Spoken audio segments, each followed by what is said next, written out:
Selamat datang. Di depan saya punya Amazfit GTR Mini, dan saya akan menunjukkan cara mengubah durasi timeout layar di jam ini.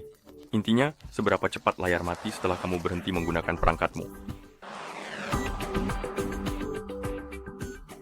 Hal pertama yang perlu kita lakukan adalah membangunkan layar di jam kita, dan kamu bisa melakukannya dengan menekan tombol samping. Setelah kamu membangunkan layar, tekan tombol samping lagi untuk membuka menu. Sekarang, clear melalui menu dengan menggeser layar ke atas dan ke bawah.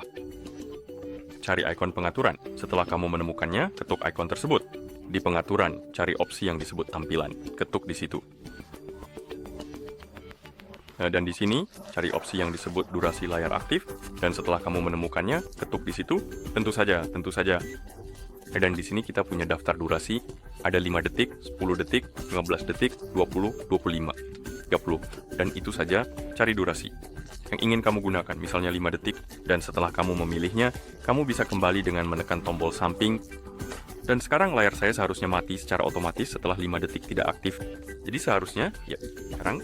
Dan itulah cara mengubah durasi timeout layar di jam ini. Terima kasih telah menonton.